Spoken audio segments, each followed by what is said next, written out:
There we go. Excellent. Well, thank you very much, and welcome everybody to another episode of the Welsh Chess Chat. Yet again, as we're developing, I'd like to welcome Lightbringer here, who's helping me produce this. Hello. How's it going, Lightbringer? Well, things are good. It's good to be back. I got a working microphone now, which is really exciting, so I don't sound like I'm rattling through a tin can anymore. That's made my day. But that's about it, really. Yeah. Played some awful chess today, so we're not going to talk about that. We're hopefully going to talk about some better chess that's happened in Wales. I'm really hoping. Yeah, no, and obviously if you've not joined us before, I'm Jonathan Blackburn, FIDE Master Welsh International, but we've got quite a lot of things to talk about. We used to do this show kind of every week with Alex Bullen and so Candidate Master Alex Bullen and FIDE Master Johan Rees. Johan's very, very busy at the moment, so understandably not so, and I think Alex is travelling between tournaments, and I'm sure will join us in later episodes. But obviously we're just here trying to do a session maybe once a month at the moment, just to recap what's going on in Welsh chess, and also look forward to stuff that's going on in chess, and also talk about our own development as well, how we're going on, what are our plans, how are we trying to get better at chess. And I think one of the good things we've got with Lightbringer here is we've got something that's completely new to chess here. Yeah. Well, in relative terms, if that's fair to say. I think that's definitely fair. I'm definitely in unfamiliar territory, I guess, when I'm talking to some of the big leagues at the moment. But it's good. It's good for me, and I've learned a lot from the process. Yeah. So that's obviously a real big positive, that we can obviously talk about his development and what he actually sees from the, I guess, from the outside looking in, even though you're kind of on the inside now, kind of running something. So that's a really good viewpoint to have. But I'd also like to encourage people, by the way, if they are watching the show and they want to ask a question about Welsh chess or anything about how to get into it, any kind of question relating to chess in any way is definitely fair. In fact, you can probably ask us some other questions as well if you want to, but that's completely up to you. Well. You might not get a response if it's a little bit too dodgy as well. It depends who's in the chat, right? It depends who's in the chat. Yeah, it depends who's in the chat as well. Yeah, I mean, we're starting at an earlier time, so we might even have a watershed. I don't know. Oh goodness, yeah, that's early. Yeah. I did check the box, said not made for kids, so it shouldn't put us on the kids' YouTube. We should be safe. Ah, right, okay, Yeah, that's all right. that was the important one. Right, okay. So, well, what have we got coming up in the Welsh chat then? What are we actually going to be talking about today, Luke? I've completely forgotten. Well, we can either start with the Welsh Chess Union website, which I think is what we tend to start with. So if I just bring this quickly over there, and then later, I just have to say, John, you prepared a PowerPoint. Well, yeah. I mean, we've got a PowerPoint. I usually do for this prepare a PowerPoint. I usually actually put a contents page on it about what we're actually going to talk about, and then absolutely love it. Loosely stick to it. But I've never thought I'd ever do a live stream with a official written PowerPoint agenda. But you know, it wasn't necessarily. I know that we're taking the mick here. It wasn't necessarily to be official everything, but it's good to have a little bit of structure to what we're actually going to discuss. And it's not actually got everything on though. I mean, I'm actually thinking about it now, and there's things on there that I want to add on to it. And but I just thought it was a good way to get some of the pictures across that have been sent to me recently, because we have had some success in Welsh chess. But yeah, if are you sharing the website at the moment? It should have just jumped over. Yes, we're on the main page of the website. I'm not sure why. Maybe it's taking a bit of time to come through on the stream for you. What's the delay on the stream, by the way, on YouTube? It said it should be relatively quick, but it's looking a lot longer than I expected it to be. That's all right, though. That's the joys of Discord, and I'll share my screen for you on there. Okay. So you can see what's going on. Multitask. Let me just maximize you. Oh, I see. Right. Okay. Yeah. Yeah. So just on the main page. Pop out. Can I? Oh no. Full screen. There we go. Right. Okay. I see. Yeah. So. Yeah, one of the big things that is probably useful for you to know, there's a game prize every year, or the Jeff Tyrrell Best Game Prize, which is it literally does what it says on the tin, the best game by a Welsh player. I won this back in 2021 for my win against Grandmaster Matthew Turner in probably one of the best games I've ever played and ever will play in my life. Yeah, I think it's going to be featuring in a book recently, if it's not already done so, and published in magazines. But a bit disappointed, really, because if you read there, the judges have identified, out of all of the games we played last year, only 11 games actually qualify for this. And usually it's the games are played, not all the time, but played by players above 2,000 rating when we, for example, beat somebody significantly higher than us in rating. But, lower players, if they're like 1,500 and they beat somebody 150 points higher, then you can actually do that. So it's, you can submit those games forwards and that they will actually go through. Managed to kill off half the stream for a second there. Sorry, not the stream, just the screen share. I don't know what I did there. Okay. So it's really disappointing only to have 11 games there, and I think the point is that we're just not getting the games against the top players. And I think to myself personally, why have I not got any games in is because, well, one, it's a non-Olympiad year, which is normally my opportunity to play against strong players. But then two, I didn't play in the South Wales International. I haven't done so for a couple of years now. Not because I don't want to, I definitely want to play. It's just I have to manage my time. And then three, our 4NCL teams in Division 2 but not in Division 1, so we don't get the as much opportunity. I think it is actually hindering our ability to play against the stronger players. So, for example, if either our 4NCL team or Johan's 4NCL team, the to be decided, we're in Division 1, then you're talking like 3 or 4 players are getting games every single time they play, pretty much against IMs or GMs all the time. So there's only Jose who's playing in Division 1 at the moment.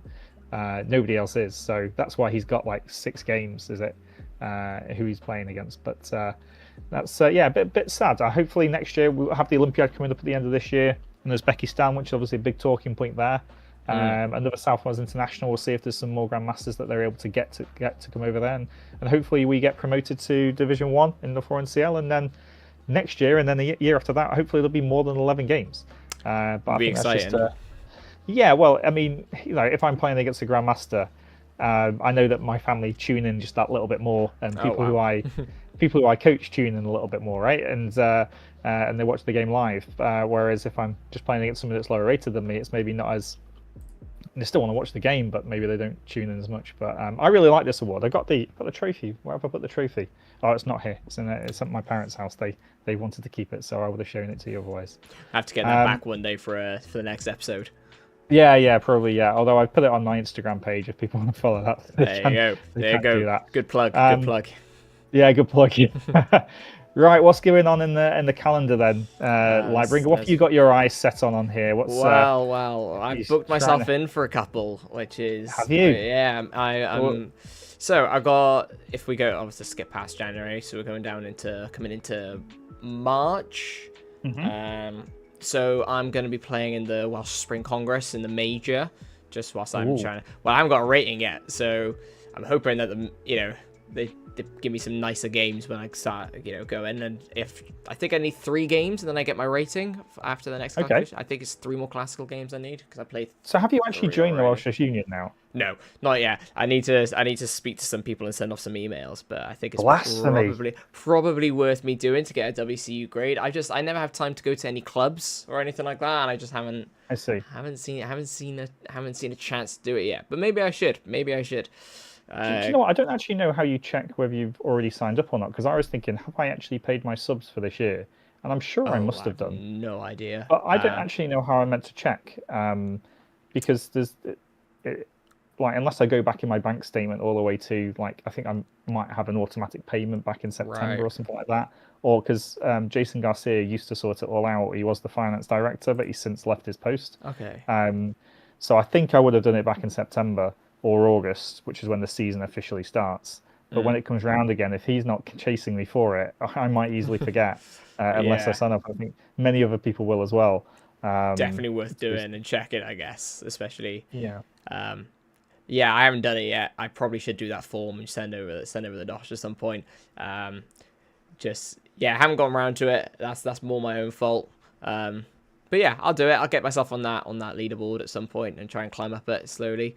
But yeah, so let's have a look at your competition then. So if you click on info, because obviously you've got the junior championships alongside this, right? Yes, the junior championships alongside it. So this is the open list. That's great selection of people in the open.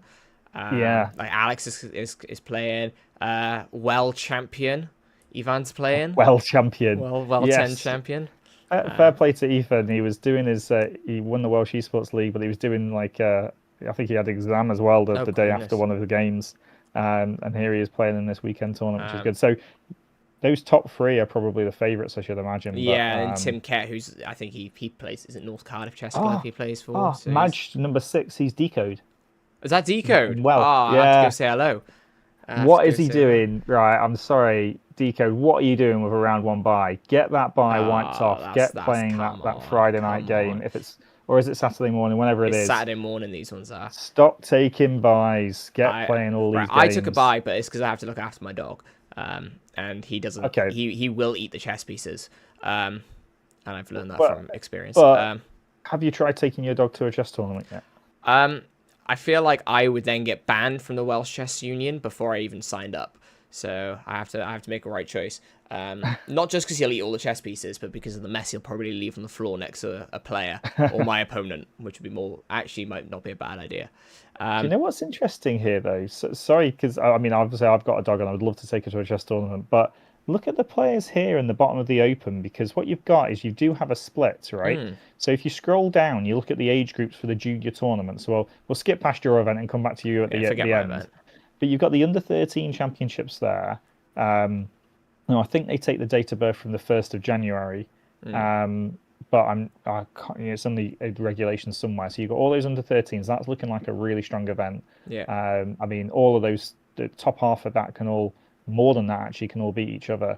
The under 11 championships, a little light entry there. I think there should be more juniors entering that for sure, because that's under 11 and under 10, and then the under 9s is looking pretty strong as well. In fact, there's quite a lot there that I've seen playing quite regularly in the top half of the under 9s. Yeah, that's the one I recognise as well from the chess club that we ran once. So that's really nice to see that they're coming in to play some events. So I have to give them a little nudge if they see them before the event. Say come say hi. Yeah, wish them well. Because they're playing long play chess over the 2 days, I should imagine. Yeah, the under 9 it's 20 minutes. Oh, is it? 20-minute games, so I guess close to rapid, is it still? But yeah, I don't know. And then the under 11 and the under 13s, they're 60 plus 30. I think they're all 60 plus 30, other than the under 9s. Good that they're playing long play. I mean, I'm in charge of Staffordshire, and we don't have long play tournaments for juniors. It's just all rapid play, and that's how we decide who's the champion. It's amazing how many juniors that I speak to now when we're doing like clubs or whenever I'm going into a school who are like, my favorite time control is classical, and I'm like, I can't because I when I first started playing chess, I loved blitz until I played classical, and I was like, oh no, this is the superior format. Definitely the superior format, isn't it? Yeah, it's got to be said. Yeah, so it's really nice. I'm looking forward to seeing how these go. It's really nice that they run it alongside of Congress as well, so we can kind of see some of the. Well, if you scroll to the bottom of the Open, it's just there's quite a lot of juniors that are there because it's the under 16, under 18 as well. So it gets mixed in with the Open section. So you've got players there, for example. I know that Yimo. I'm pretty sure some of these others are actually also juniors as well. Henry Burton, I know, Elijah Daniel, Lucas Zeng. Danilo Shevchenko, Ethan McGrath, they'll be the older couple as well. Emma Kong as well, ranked 5th. These are all juniors, and there might be a few more there that I don't necessarily know. I think Angle maybe, but I'm not 100% sure. And they're being forced to play in the Open, to play in the under 16, under 18. But to be fair to Emma Kong, she walloped me in my first ever chess tournament in the first round. So and it was literally the slightest slip I made. It was a blitz tournament, so it was going to happen eventually. And I was so confident all the way through until I made this one move. I was like, oh, that doesn't look right. And then just like that, she just crushed me. Yeah, absolutely. But my point is like, you look at the major, it's under 1850. That actually, if you scroll up, you look at the ratings there, there's only 6 players that can't enter the major. If you go up a bit further, right? Oh, yeah. So you look at so Decode can't, he's 1851, FIDE. I'm guessing it's FIDE, the under 1850, but I'm not 100% sure. But you're literally talking from Wutong Chen, everybody else down could have gone in the major instead. Yeah, that's an interest. I didn't even think of that. So it's a case of maybe that major section rating limit maybe just needs to be lowered. Well, the last it's basically one was, 2 sections. Yeah, it was under 1600. The last one I did, or in 1700, in the winter or the Winter Congress. It was a lower rating. I think it was 1600 because I was surprised that one of my opponents was 1634. And I was like, that doesn't feel right. But I think obviously the calculation came in after the sign up or whatever. and it was fine because I won. But yeah, it's interesting to see how many people. I wonder what the motivation is to go for the Open. Well, the juniors, it's for the under 16, under 18 title because they have to qualify for that, so they can't play in the major. No, they of have to play in the Open. I don't know. It feels maybe a bit counterproductive that you force them to play in a section that's higher than really where they'd want to go to. No, I get that. But I also don't see a way around it though as well, because the reason why the junior tournament is alongside the Open or normal Congress is so that we effectively saving money rather than having two different events, right? Which is something. But let's look at your section anyway. My see where your name too is. Bad. Well, I'm right at the bottom because obviously no calculation, no rating. So I'm the bottom seed, which is what happened last time when I came third. So I'm hoping I don't think I'm going to come third again, but we'll see. We're still going to try our best. I can see a couple names of people who I've played, so one person I can see on there I played over the board and won classical. My first classical win actually. Yep. So that's exciting. I see one of the I think I'm confident. I think going into like the sort of 1600s, probably going towards around there. I think I find myself confident, maybe pushed. I think maybe when I come to the 1700s when I'll start struggling. I think I'll do all right. I think if I just play good, sound, solid chess, I know my openings well enough. If I survive the first 10 moves, as long as I just don't fully hang every single piece like I did today in my rapid games, then I'll be fine. Yeah. Now the only two there that I got honestly interested in your tournament, but you've got Jai Harasik Aditya R and also Air. I'm sorry about the pronunciation. And also Adam Sarwar. They're both juniors, so you might even find that either they're doubling up the junior event and the major, right, or they might want to change section actually, perhaps. So maybe somebody could just double check that we're actually there's a couple names. The right places. There's a name I see in that list as well. Who I'm like, maybe you're in the wrong section because I know you're a junior as well because you go to the school that I go to. Who's that? Samirth down here. Very strong player. Very strong. Yeah. And so I'll play him tomorrow and give him. But I'll just give him a little heads up that okay, you're in the major, just so you know there is the junior section where you can maybe. How old is he roughly? Is he just top end of primary, bottom end of secondary? No, he's bottom end of secondary. I want to say 12. So he should fit in the under 13s then. I think so. Yeah, I think he's but I'll double check. Maybe I'm wrong. Maybe he's 14. Maybe he's 14. If they go on playing it and then realise it afterwards, then the one thing that they should have done at least is watch the Welsh Chess Chat, shouldn't they? Really, that's what I'll do. I'll say, God, where were you, man? Come on, you should have. We literally put it on video for you talking about it. So very strong players though, and so I'm really looking forward to it. There's only one way to get better, right? And that's to play. So yeah, you've got to play. And I guess the other thing that we should shout out that even there's a tournament this weekend coming, right? If you go back, isn't there a Carnarvon? Yes, there's a Carnarvon Chess Congress. If I open that up here, which actually, because of the goats, I was going to go over and have a look. I just obviously couldn't get away, unfortunately. But it's a bit different though, isn't it? It's like these are like basically groups of 6 or something, and then you do an all play all with them over the weekend. Fun, yeah, it's a bit fun. I don't think it was ever. I don't think it was WCU rated or anything like that. I think it was just they wanted to throw a tournament and they want to have fun. It's great to see that people making an effort just to put tournaments together where people. I mean, I actually think about it. Last weekend I was actually in Llandudno. Oh really? So we just had a bit of a day trip over there, and kind of a bit random really, so actually not far away from where this tournament's taking place, but I think it might be a bit too far for me to go. And then also, am I going to get five opponents that are going to be within my rating band? That might be. I wonder what. I don't think there's anywhere we could check the entries on tournament. Tournament details entrance. Oh, go on then. Let's have a look who's entered. So we've got some entrants for this. This is great. And to be honest, events like this are fantastic, right? Because it's somewhere different in Wales. Somebody's trying something out. If you're around and you're in North Wales and you're watching this and you're thinking, do you know what, I fancy playing some chess this weekend, get in touch with these guys. You can find all the details on there. All right, okay. So Alan Walton, he's from Manchester, Alan Walton is. So some good names in here. Yeah, he drew with me actually not so long ago. Good to see Kevin Heady's going over there. Gary Slegg plays and everything. He's a big follower of the chat. Gary is. Oh, that's good. That's good.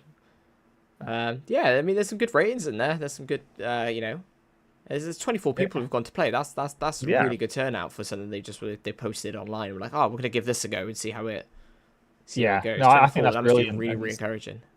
It's just not quite strong enough for me to make the effort because I'd move somebody else down and No, of course.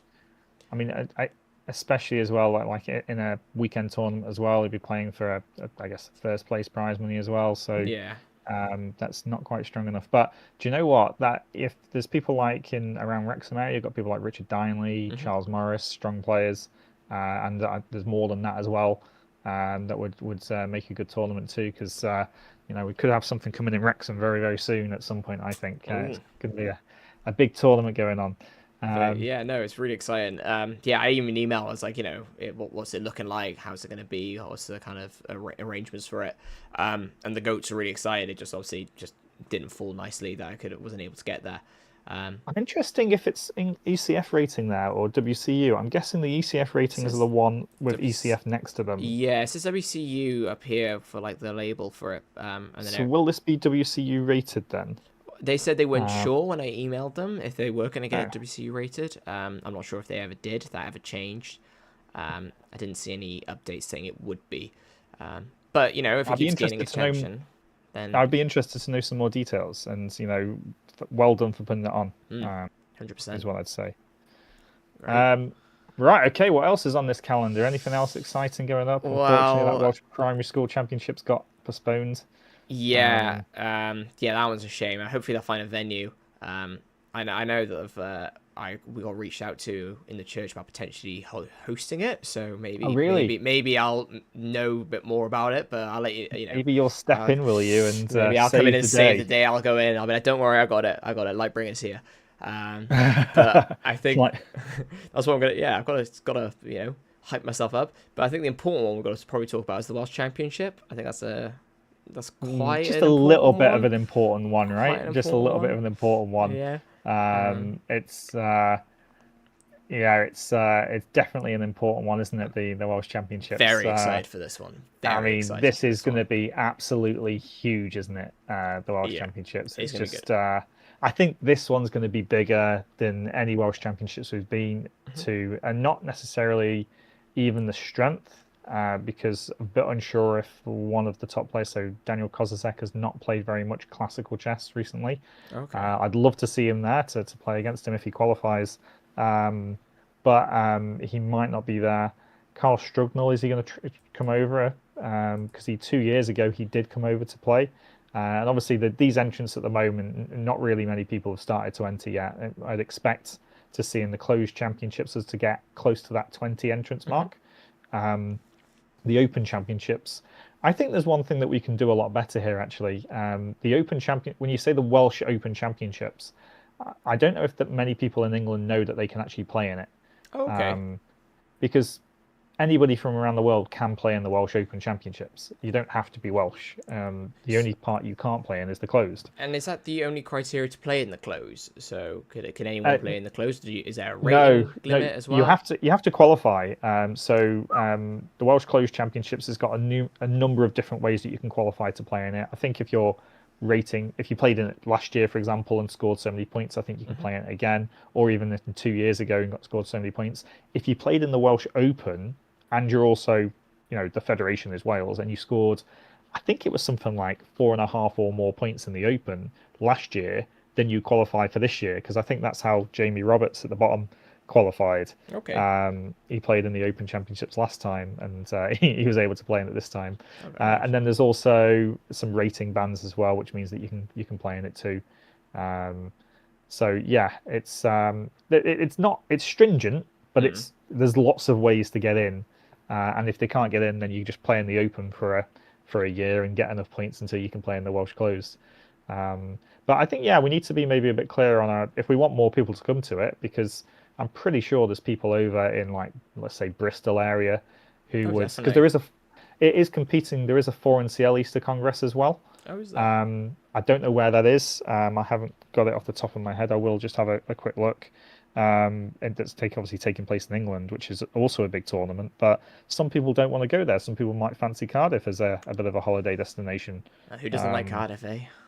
I know, who doesn't like Cardiff? Not that I'm It's a biased. very, very good question. I mean, I'd love to be down there. I'd love to be down there all the time, if I had it my way. But unfortunately, I don't. Wow. um, No comment. um, but no. So hang on, the English Chess Federation. I'm just on the calendar at the moment, just seeing what we compete in there. So we're going to see loads more entrants here. Obviously, I've entered already. It's all Of about course, sending a of course, message, of isn't course. it? You got to represent. Well, Alex hasn't entered yet, has he? He's probably thinking, why should I bother entering if Johnny Blackburn's entered? No, yeah, It's that sounds about right. perfectly, That sounds about right. really, Yeah, that's good reasoning. yeah, Only thing that yeah. makes sense. I agree. I agree with him, to be Yeah. honest. I think the same thing. Yeah, so that we're competing with the Bolton Easter Congress. Okay. Obviously, that's up by me, actually, about another extra hour's journey, an hour and a half's journey from me. And then you've also got one at Daventry, which is kind of Midlands, like southeast of Birmingham. Okay. So people from Bristol, they might actually come across to play in it if they knew about it. I mean, God knows how many times Bristol Junior tournament's been advertised on Welsh forums. We should be advertising the Welsh Championships. Well, there's a couple on the Welsh Chess Junior website that are advertised. I know. I don't understand why we're advertising these tournaments. Like the one for Stroud, I think I saw. Is that? I think that's Wales, isn't it? That's Gloucester way, isn't it? It's not, but I don't mind it being on there. No, but it's almost like. But it's almost like, why not? Why not include all of them on there then? All of the close ones, I don't get the logic behind it. How far are you going to go? Are you going to do it by distance, or are you going to put one from Ireland on there? From Sligo was on there, wasn't it? Yeah, Sligo was on there. Why was that on? Yeah, I did wonder that, and I was sat there like, oh, maybe there's I could go to this event. I looked at it, like, oh wait, why this is an Irish event? Normally when I see an event on this website, it's a 20-minute walk from me because of where I am. Yeah. And I was like, oh, can't exactly just trot to Ireland easily. Can't explain that. I think what happens is that the people that organise those events, they email in and tell the Welsh Chess Union about these events. And then somebody goes, oh, I'll put that on the calendar. But it's like, there's no... It feels relevant, It's just a little...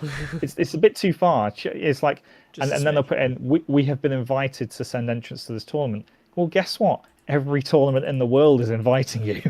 They're not going to say no to your money. How it works, right? Isn't it? That's normally how. Especially if it's got an open section, like that's what it is. Yeah. So maybe I'd like British Championships needs to go on there because we can have Welsh representation there.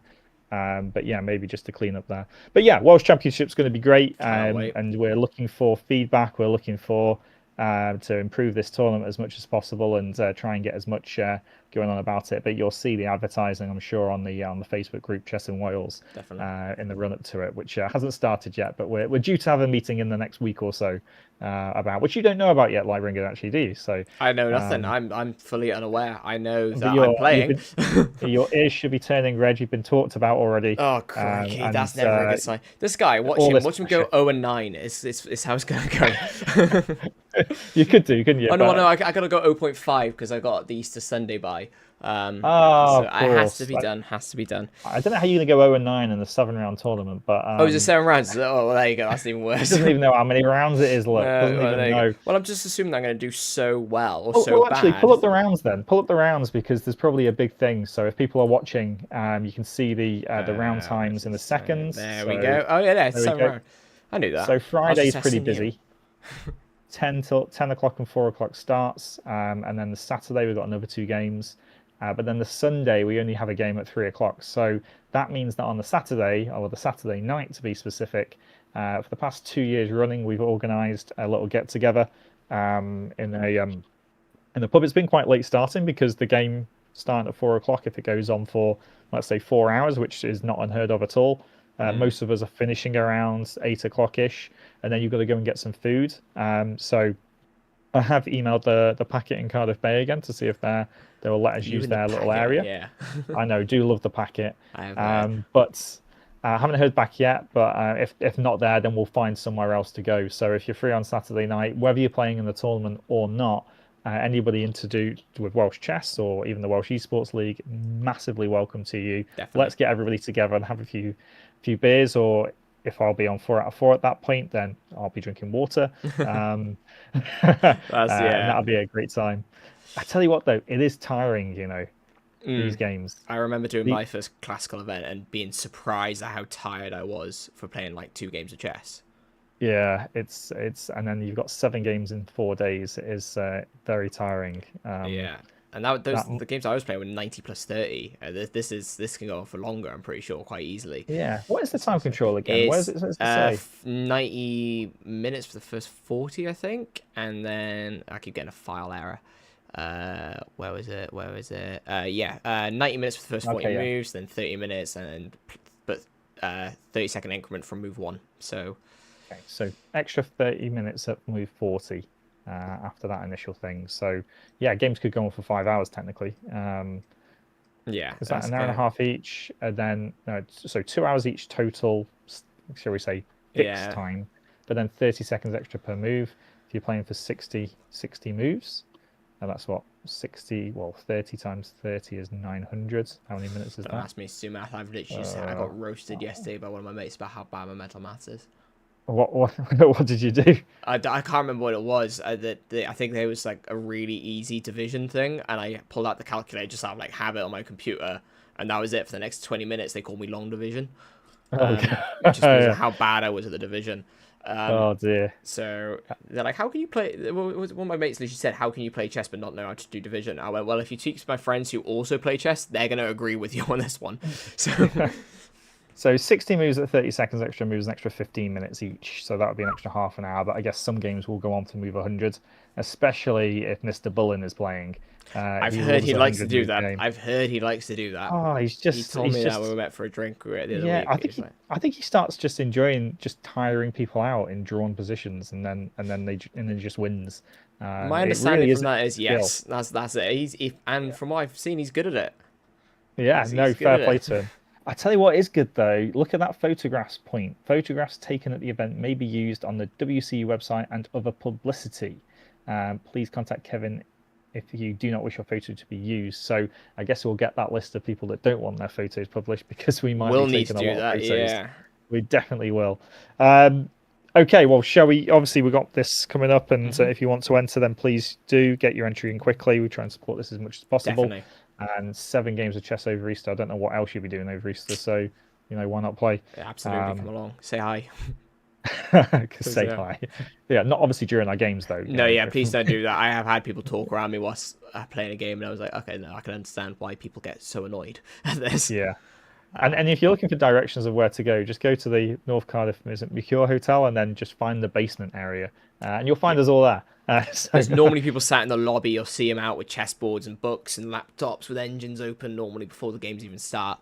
Or you'll see people sadly drinking by the bar as well, depending on what round you arrive during. I don't think there's a bookstall, is there? We haven't had a bookstall, I don't think, for the past couple of years. Usually at every tournament you've got somebody doing a bookstall. Never ever seen a bookstall. Do we not have anybody in Wales doing this at the moment? Like we used to have. Do we have any good Welsh chess books? Have you written one?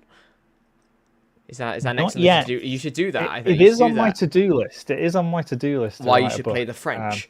No, actually, because most of my French ideas have been taken away from like other material, and if I wrote a book on the French, I'd basically just be regurgitating what they would be, like the variations that they've told me to. So okay. If I was going to write a book, it would be more around general improvement, say like almost targeted at something like yourself, actually, like maybe from a year ago if you're just getting into chess.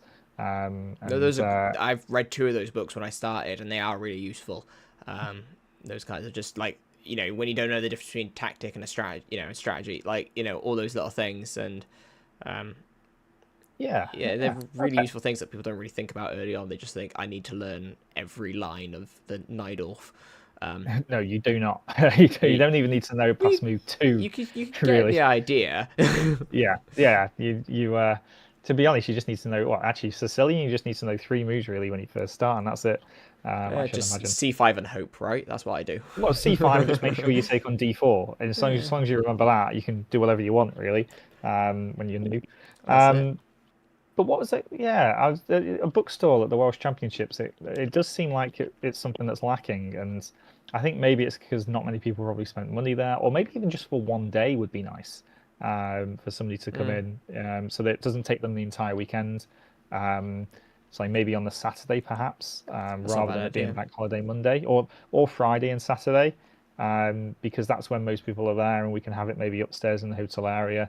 And maybe that's where we could put some banners up for the Welsh Chess Union to kind of say this is happening at this hotel. Because unless you went into the hotel and looked around at the people that have moved chessboards around, you'd have to go downstairs to actually realise it's on. I didn't know where my first tournament was, which was the UK Blitz Open qualifier, which I thought would have been quite a big event, quite popular, quite well advertised. Like I arrived, there's a massive group of people outside. And I went, oh great! I went, are you guys here for the chess tournament? And all of them looked at me and went, no. Well, where was it? Was that in Bridgend? No, that was in Cardiff. I've only played in Cardiff. The North Cardiff Hotel. The North Cardiff Hotel, yeah. Yeah, no, they've got we don't take over at all. At least, but then again, it's poster, right? Surely. Yeah, we need something on the outside of the hotel to say this is going on now. Just so people are aware. But I should imagine because it was a one-day event, nobody was staying over, were they? So, true, maybe that's why it's a little bit different. Okay, well, what's next on the agenda then? Do you want to have a look? Do you have a quick look at the gradings? I'm pretty sure. I'm a bit bored of the gradings. Mine aren't updated at the moment, so. So we don't care. No, we do care about them. It's just their. No, I get you. I get you. It's normally speedo. I'm just conscious of time here as well. And we've got absolutely. Well, we have to. Do you want to have a quick look at the photos you sent me, and then we can also have. Sent me. No, definitely. Let me just very quickly. Whichever one you want to do first, to be honest. Let me just very quickly pause that and then bring up the PowerPoint here. Look at this, the seamless transition. Boom, Welsh Chess Chat. For you, it'll look a bit different, Jonathan, but for the people watching, they're going to love the view. Okay, great. That's the important part.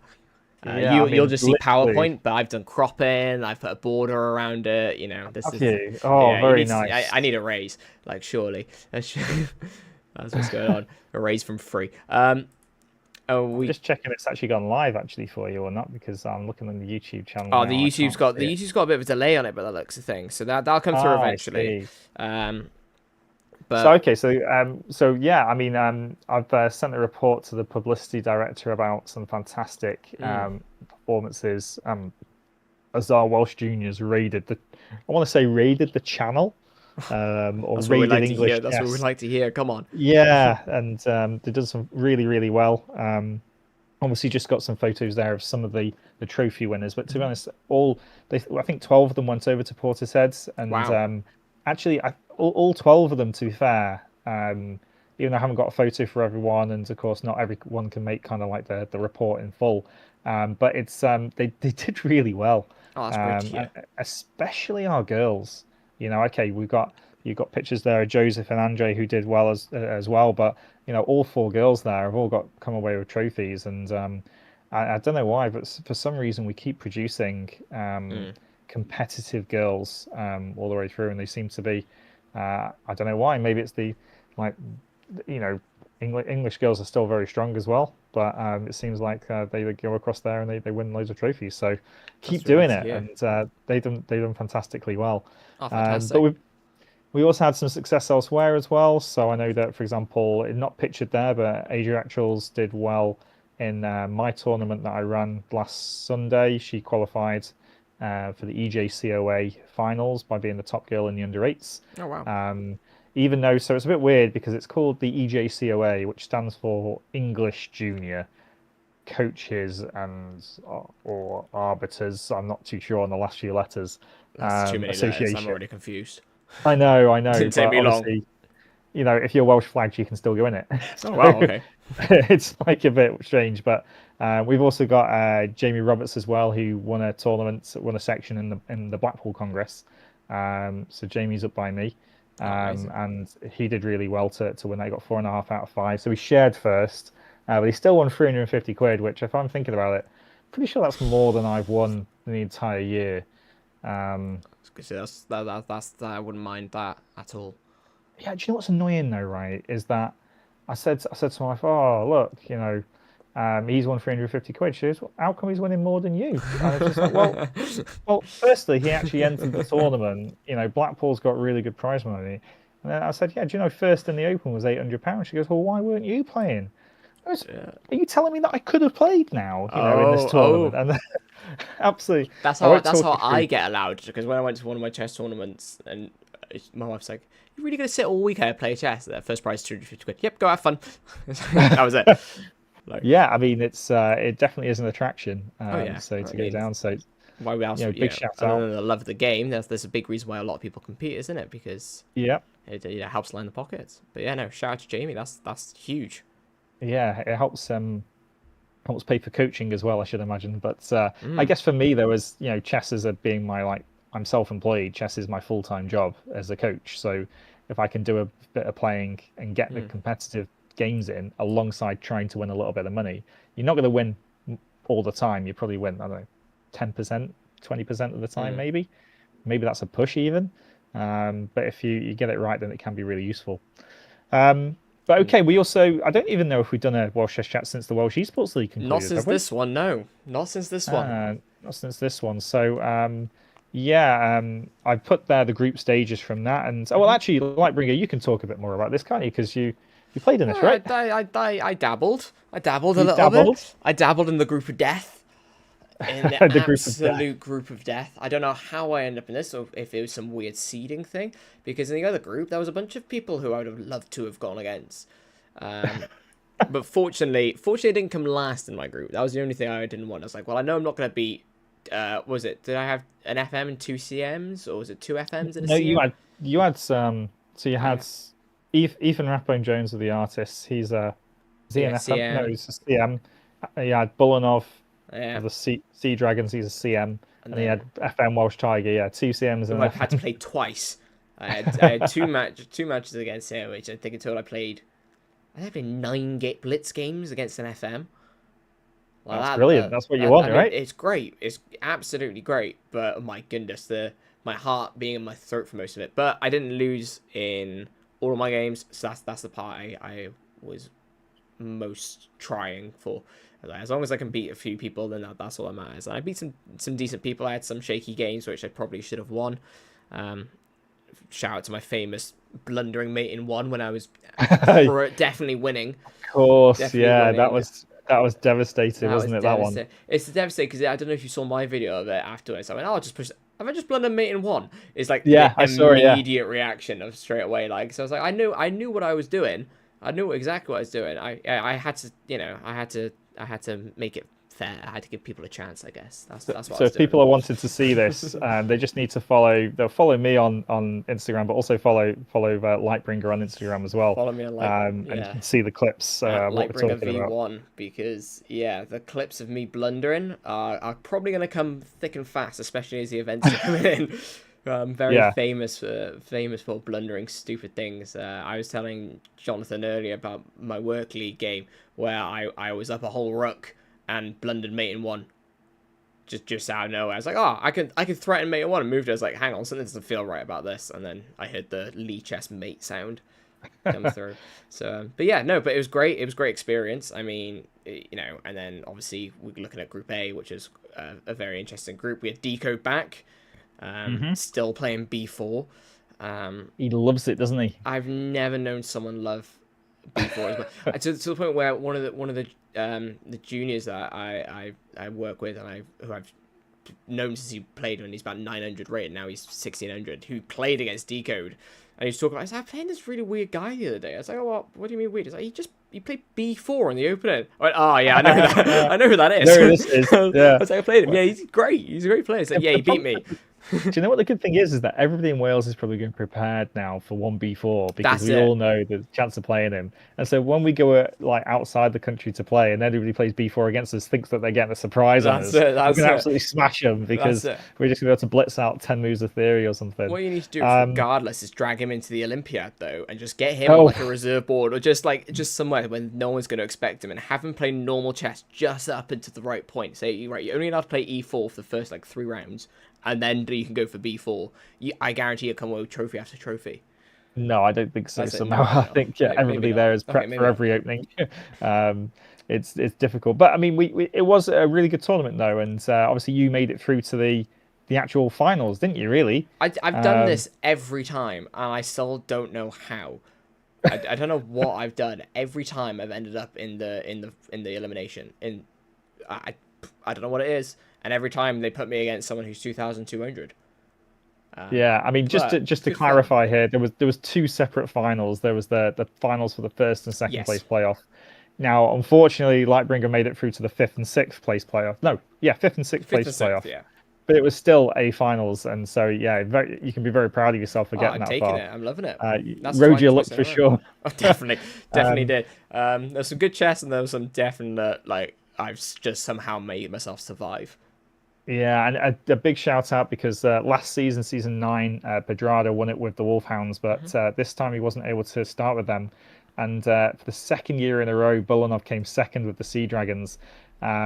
But in the final, it was Ethan Rathbone Jones of the Artists who came away the winner. He didn't play against Bullen of the Sea Dragons in the end because Bullen couldn't make it, so therefore Pedrada stepped in for him, and Ethan still beat him. Some amazing games.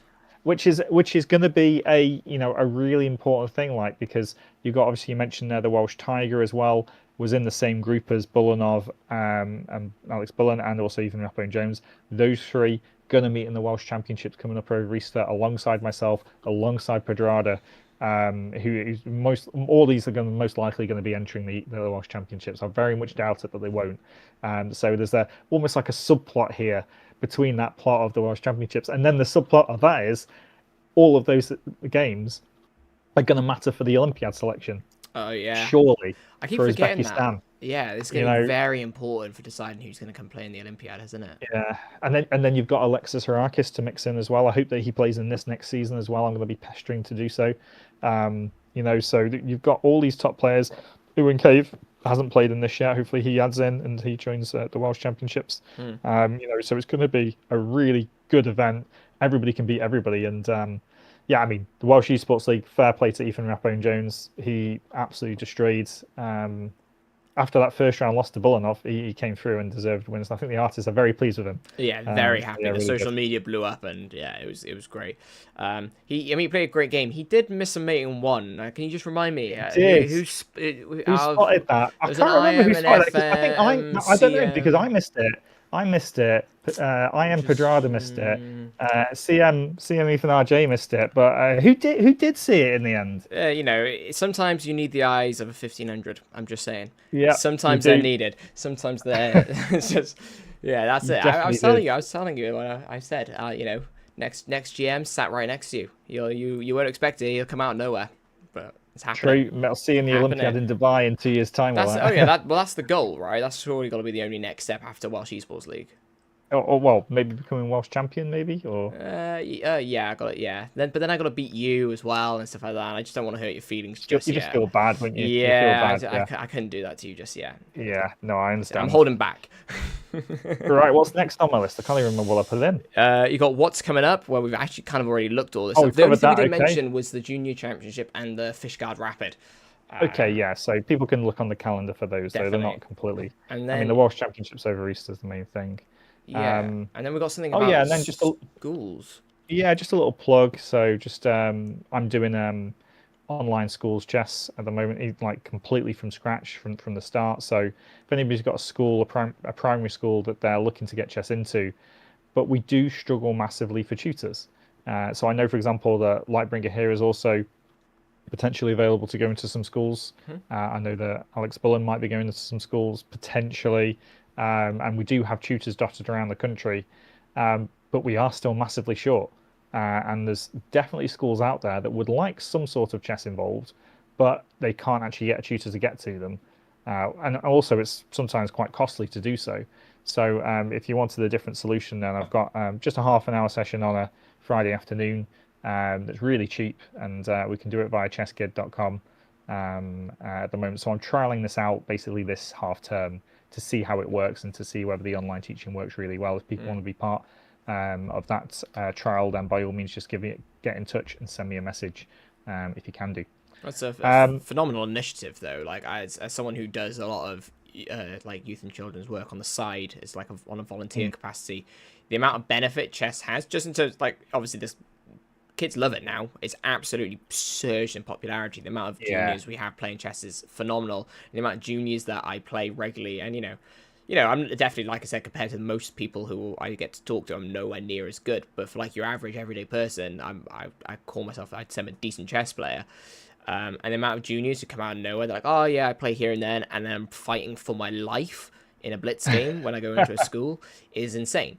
But especially younger kids and primary school kids, it's such a great tool for not just helping them like with their brains and helping them develop, but like in terms of if a kid's having a bad day, sometimes just saying, oh, do you want to sit down and play a game of chess? It's such a benefit. So no, I applaud the initiative. So if you're interested in it, then yeah, do it. The crazy thing is that many schools don't realize just how well the children take to it.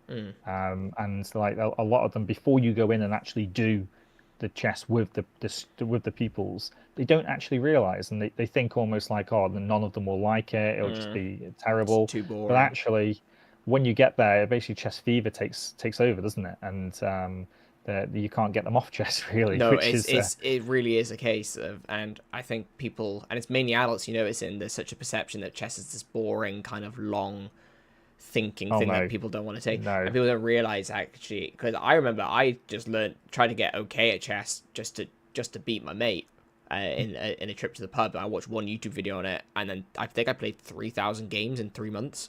So ridiculous. Most of them were bullet, so like I can't say that, but it's very addictive.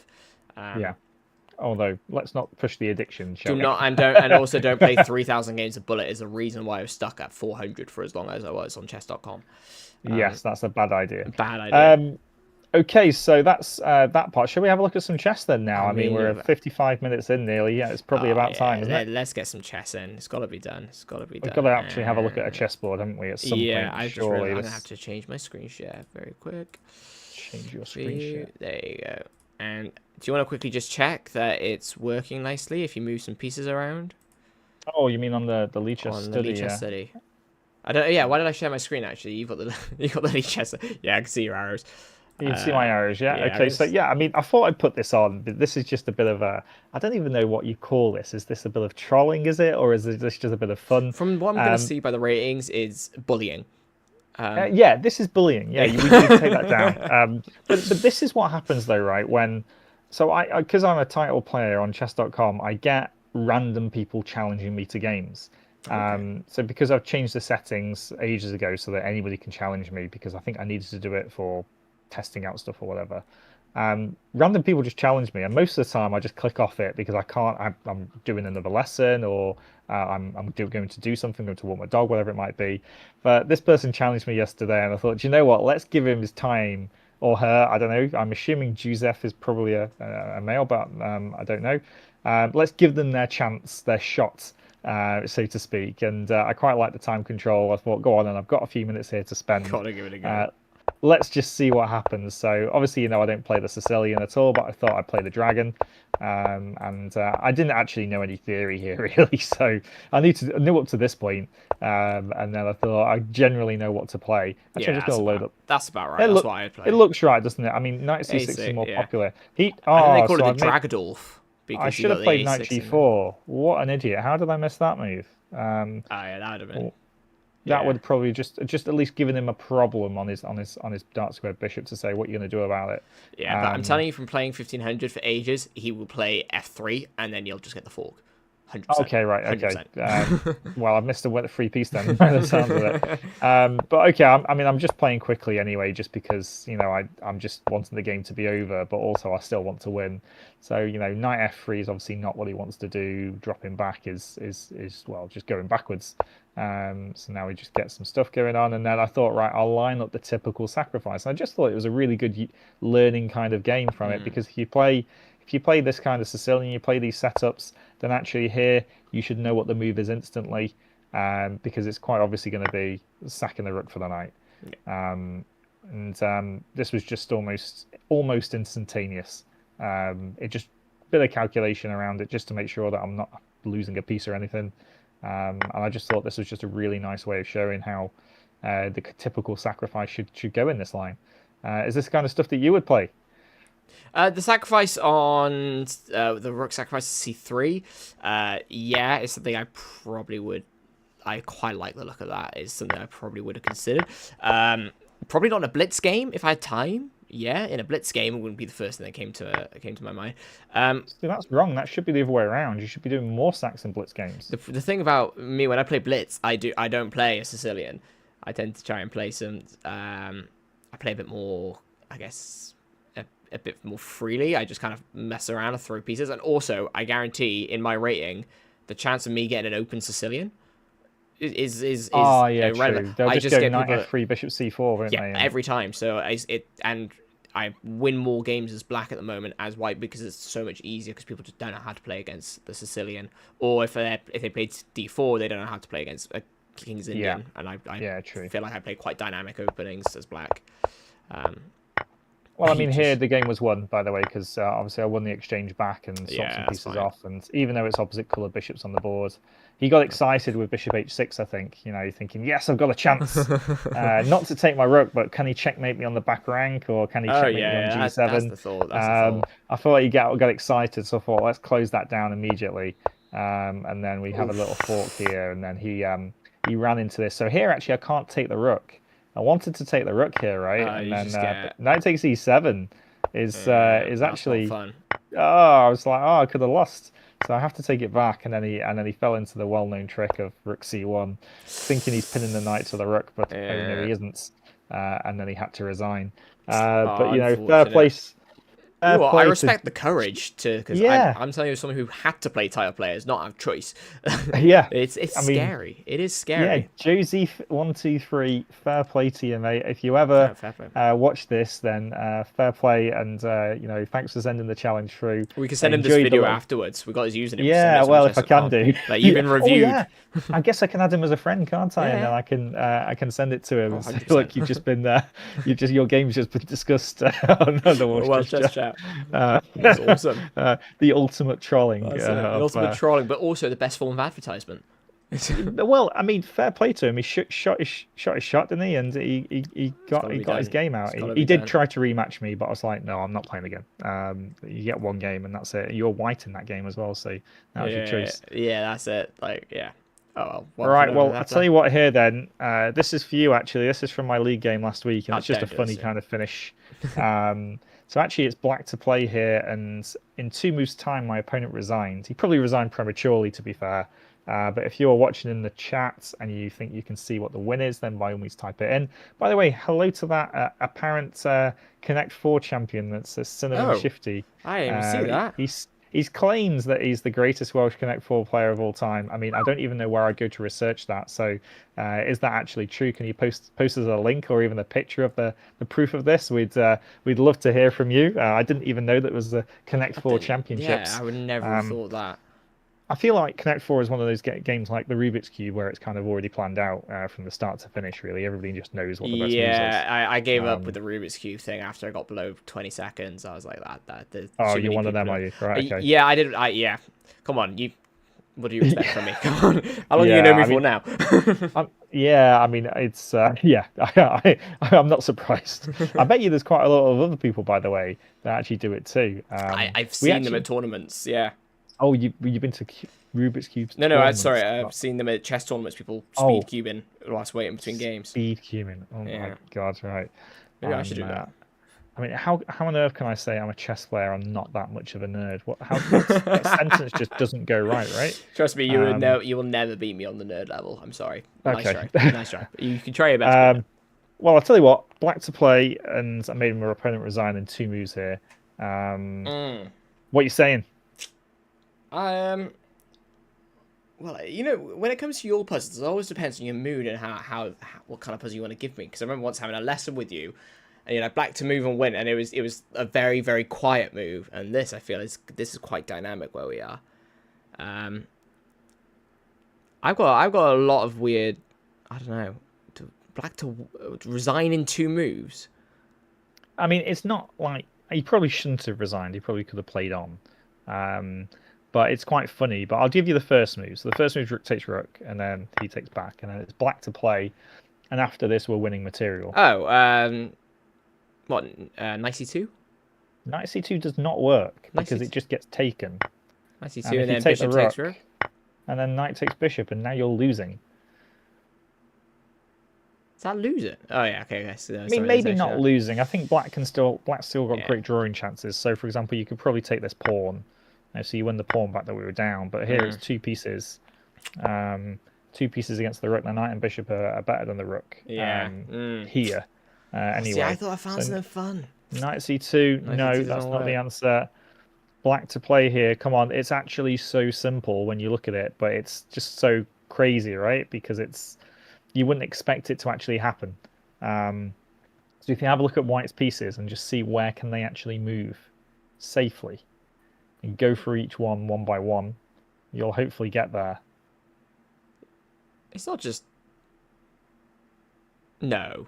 Surely not. I don't know what you're thinking.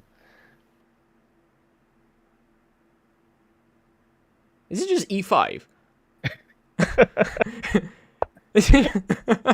Yeah, it is. Just E5. That's it. That's all it is. It's because the first thing I thought, I was like, well, come on, he wouldn't put this into a puzzle, surely. He's got something more fancy. I was like, just sack everything. No, yeah, you just play E5. That's it. Yeah. That's literally it. The knight is trapped in the center of the board. Obviously, this knight covers this square and this square. The rook covers here. This knight covers here. The pawn covers here, and obviously the white pieces are in the way. Oh my goodness. In the other directions. So literally E5 and the knight is trapped in the center of the board, and I felt dead bad for him, but I also felt quite happy that I'd won the game. Yeah, I take the win. Sorry. Yeah, I mean, I thought you should have played on, actually. You know, if I was playing white here, then I'm sacking the piece for a pawn or however much I can get for it, and then I'm trying to cause some carnage somehow. So I don't know how I'd do it, but I definitely would have played on. And then also, so at the moment, so I don't know if you can see my my video. I've just come in towards the end of the life and games of Mikhail Tal. That must be a fun read. This is from an Everyman Chess Classics. Yeah, it's been a really good. So I've been reading this at night time, really just to see what his games were like, see what happened in his life, and he's a very old guy, but he's still fantastic at chess. Yeah. And this position is just kind of towards the end of the book, and I just thought it was just quite a nice little finish that I wanted to show, because you quite often find that Tal's a pawn down at some point or material down, like he is here. Sorry, Tal is always a field material down from the games I've seen. Yeah. And you just see these kind of open positions, and there's always some sort of tactical kind of thing going on. And I just thought that this was just cute, shall we say. So the first move, you can probably guess what the first move is. What do you think the first move would be? What do you think Tal would do here? Tal's sacrificing something. I'm just trying to figure out what. I mean, my brain is going straight for the bishop sack. Yep, there we go. Let's just do the bishop sack. Let's just do that. Bishop sacks on h7. Yeah. King takes bishop, and then rook h3 check, king g8. And then here it was just quite nice, actually. Because queen h5 straight away just gets met by f6, and you can't go down check because the king's actually going to escape, or you might have some sort of perpetual, or maybe at best there. So you can't go straight for queen h5. But the really cute thing was here, I'm not going to get you to look at it because it's really the next part that's key, that you've got this knight f5 move, and taking advantage of the pawn being pinned to the queen. And then it's queen g5, and then it's at this point here that you can actually win the game. This is almost like this is where the tactic is, or the checkmating pattern is. So if you're watching either on record or you're watching live now, it's white to play and win in this position. And I just think that these are the type of checkmates that you should be practicing. Especially if you're new to chess, if you're around 1500, this kind of pattern, seeing how this works, this would really improve your play. And all the way up to 2000 as well, and even higher. Even for me, I look at this and go, do you know what? That's a really nice, beautiful pattern. So I quite like that. So what do you think it could be? I'm thinking, and I might be wrong because I've only really looked at one option so far. I'm just trying to see if I've got any flaws. But I like, is knight h6 check an option? Knight h6 can't take, because then there's the pin. Sorry, which knight? Where? Knight h6. Oh, because knight h6. Yeah, knight h6 can't take because the pin, and you can't take. Yeah, then you got g3. That's an interesting idea. I didn't consider that one. I'm not sure if it's perfect and probably total engine. Well, the problem is we just sacked a bishop. You see, so we're just giving up a knight and a rook for the queen. But because we've already given up a bishop, you'll look at what true. Suppose he goes just b7, b6 here. After rook takes queen, pawn takes rook. Okay, maybe b6, but you've actually got a rook, knight, and bishop against the queen. So therefore, there's chances to fight on there. So no, for that reason. But it's a nice idea though that you saw knight h6. But I also wonder as well after knight h6 how bad is that? Oh yeah, I guess you just attack the queen with knight f7, don't you? And then yeah, that's terrible. Yeah, so king moves no good. So pawn takes is best. Yeah. But no, it's not that one. And just to reply to Soulwater in the chat, I think actually after you say trade rooks and bishop takes d4 in the previous position, which I missed, but actually I think you can take back on with the knight from e2, so it wouldn't have been a fork after knight c2 because the knight could still take it, and also the knight also covers b3 as well, so that wouldn't be the case. But thanks very much for replying and having a good go. I'm going to tell you this one, Lightbringer. Is that okay? Yeah, go for it. Because I think it's cute, ideas, right? This is cute. So actually, we've got queen h5 here. I always think, is it just queen h5 anyway? Yeah. Because we're threatening the checkmate here. If they do queen takes queen, we don't do rook takes queen first. We actually do Anastasia's mate, knight e7 check, then king moves, and then rook takes queen. And I just thought that was just really, really cute. And this kind of idea that the knight covers these two squares and we can check along the H file. And then also as well, the other way of getting out in the previous variation was f6, but of course it doesn't work now because the queen's covering everything. We just got knight e7, checkmate. So yeah, I really like this one. Just a little cute finish like this. These kind of checkmates are really, really useful to look at. And then, yeah, the final thing is that we did have a couple of players playing in the Isle of Wight tournament. We did. And I know that Alex Bullen, I think he got 3.5. I think he didn't perform as well as he liked to, but didn't really have any exciting games for us to go through either. But Lee Davis actually got to play against Alexandra Prado. Now, do you know, Lightbringer, against who Miss Prado is? I don't. I feel like I saw the game when I was looking through, but I didn't realise Mr. Prado, was a noteworthy individual, let's say. Well, yeah. So actually, chess player. Probably one of the most active social media female chess players. I mean, amongst that kind of crowd, like with the Botez sisters and Anna Cramling as well. Okay. So she was. I'm pretty sure that Lee Davis. She even though they finished on like 2.5 points or something, they were on like board 4. Wow. Out of 60 because that was the board that she got. I recognise she got to play on. Yeah, I think I've seen it on TikTok or something. So they play on a higher board and they video the game live and stream it live. Wow. So out there somewhere there is a live stream. I haven't found it. I haven't searched for it to be fair. Of Lee Davis taking on Alexander Prado. And the funny thing is that not so long ago, Joe Fatala played against Prado. I think it might have been in the Isle of Wight. Was that right? And he lost the game because obviously he was playing live and everything, and she beat him. I think she made like a bit of a strange comment afterwards, actually, which maybe wasn't too kind. But then there was a tournament in Ireland, and Joe Fatala, I think he got her back in a blitz game or a rapid play game. He got her back. So Lee Davis got the chance to play on board 4 against the celebrity streamer, shall we say, and he didn't actually play too badly. I would say to Lee though, there wasn't really much aggression. It's almost like this is all he did for the rest of the game, and his position almost didn't change apart from pieces getting swapped off.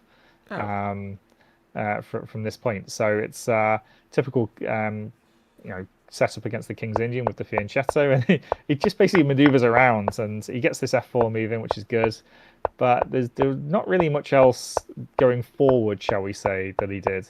But there was an interesting moment towards the end, which I'm going to get to. Where here it's somewhere around here, I believe. He could have at this point here after bishop takes bishop. Apparently, a really good move would have been queen takes e4, which I think is really hard to see. And Goodness, I don't know how he would have seen this move. Queen takes e4. It just looks so crazy to actually even think about this. So I was just trying to look at it. What was the actual idea? So let's suppose that she saves the bishop, which makes perfect sense. Has he maybe got checkmate or something like queen here? Oh, he's winning the queen, isn't he?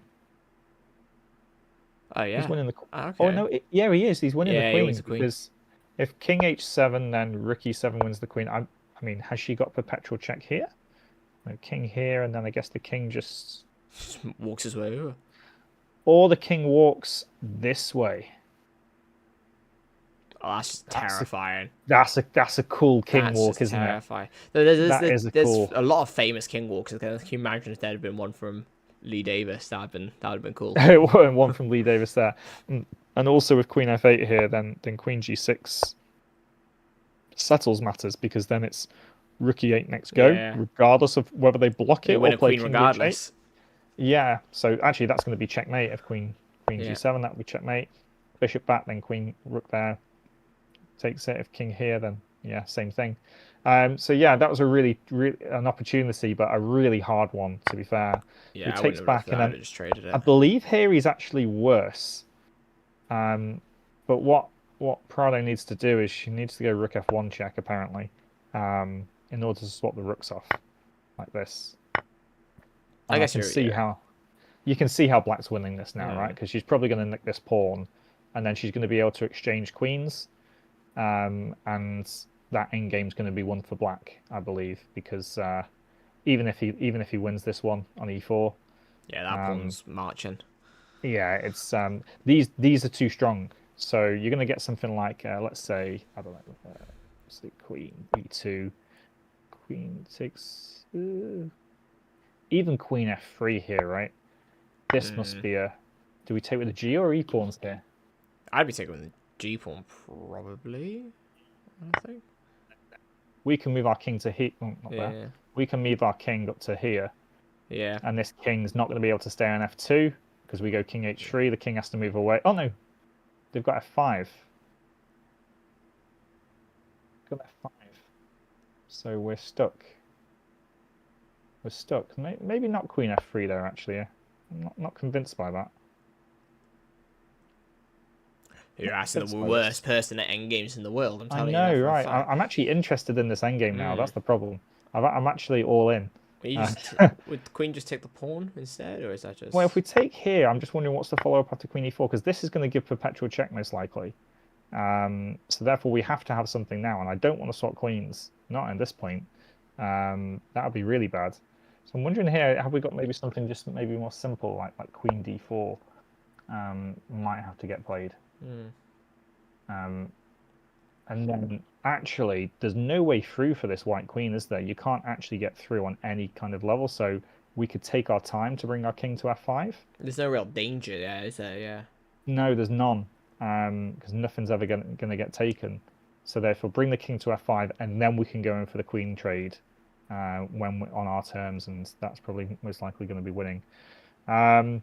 But yeah, no, she put the rook back, trying to win it, and then he takes on E4, and then she just takes the perpetual. I think even Black is still slightly better here, but she chickens out with the perpetual. I think they might have been low on time. But fair play to Lee Davis. That must have been a very high-pressure environment, because he's on board 4 or whatever it is, surrounded by all these like top players that are like fighting for the top spots. He's being videoed as well. No, that's impressive. Yeah, that's high pressure. I'm sure that's how people are going to feel during the Welsh Championship when they go like, "Oh my goodness, it's going to be on Welsh Chess Chat." That's I mean, well, we don't know if that's going to be definite or not yet, do we? But it's definitely something we want to happen if we can do. 100% if we can. If not, we'll at least get some good selfies, right? Yeah, definitely, 100%. But yeah, well done, Lee, and for not losing on camera and being part of some sort of social media meme in some way. I think that was the thing to avoid, and he definitely avoided it. So a mini success there, I think. That's all it is. As long as you don't lose on camera, that's the important thing. Draw's fine. If you can't win, don't lose. And if there are people are other people that have played elsewhere that we haven't mentioned, then please let us know. I want to know where people are playing outside of Wales, what tournaments you played, and how you went on, and hopefully we can put it into the next one that we do. Okay, well, what's next, Lightbringer? Anything else that we need to talk about? That's everything that we had on our agenda and our PowerPoint. So right, that all depends on if there's anything more from you, anything we're excited about. I mean, from me, there's my work league, which I'm currently second in. That's about as exciting as it gets. We 3D printed a trophy. That's the grand prize, a 3D printed trophy. And there's actually some really strong players I didn't know existed in my office. All of a sudden, I've just got like not like, we're not talking about your level strong. We're talking about like your everyday person strong. So we're talking. Wow. Like, there's one guy who I was speaking to. He's like, yeah, I occasionally watch Title Tuesday, but I haven't played chess in a long time. I just kept up with it. And he logged in, made a chess.com account. I was like, oh, I'm 1300 all of a sudden. I was like, oh, that's really annoying. Yeah, wow. I mean, to be that quick. And I mean, it's these kind of people really that you think about it, that the Welsh Chess Union, with the tournaments that we put on, we should be really trying to engage these kind of casual players, not necessarily in like super weekend congresses, but I really do think that we need, like, the way to attract people in more is the 1 day rapid plays. Because a weekend congress is a bit more of a, like, if you're going to play in it, you have to basically say to your family, look, bye-bye for the weekend. I'm playing in this. It's important, yeah. It's too much. Whereas if it's a 1 day rapid play, then I think it's significantly easier for somebody to say to them, right, you suppose you're working Monday to Friday or whatever it is. If it's just 1 day, you can probably justify playing in it. Whereas a weekend tournament, it's why I did the Blitz one as my first ever tournament, because I was like, it's a qualifier, and I was looking at the list of people, and do you know? I think she's just become an FM now. Bodana, she's a 10-year-old. Oh yeah, Bodana. Yeah. She was there, and I was like, great. Well, if I get paired against her, because there's no groups, there's one massive open, I'm screwed. I'm screwed. And then I didn't get paired against her, but I still got paired against Emma Kong, who I didn't realize was like number 5 in Wales or something. The Welsh ladies champion. Yeah, number 5 on the list, or the number 5 seed at the time. And but it was so much more fun and much more low pressure for me as a casual player at the time to then decide, no, this is what I want to do. I want to go to these competitions. And play. And then I went to a congress and I had a great time. But I have advertised the championship and the congress to all my friends at work who play, who are at the right level, not the ones who are about 300, 400 chess.com yet. They need a bit more time. But yeah, you're right. We need to engage these casuals. But also as well from a viewpoint of hiring venues as well. Like if you put on a weekend congress, you have to hire the venue Friday night, Saturday, Sunday. Whereas for a 1 day rapid play, it's just 1 day, right? It's just a room for 1 day. You don't need to worry about accommodation. People are just going there and back. And I don't understand. I mean, you've got the Fishguard rapid play coming up, and I guess that's why that's on. Well done, those people that are playing in that. But I can't see any other rapid plays really in the entire calendar for this year. Is that, apart from the junior stuff? Yeah, I haven't seen many rapids advertised in Wales. So you got the Welsh Blitz Championships that was just gone past, and then we also got the Welsh Rapid Play Championships. But that's like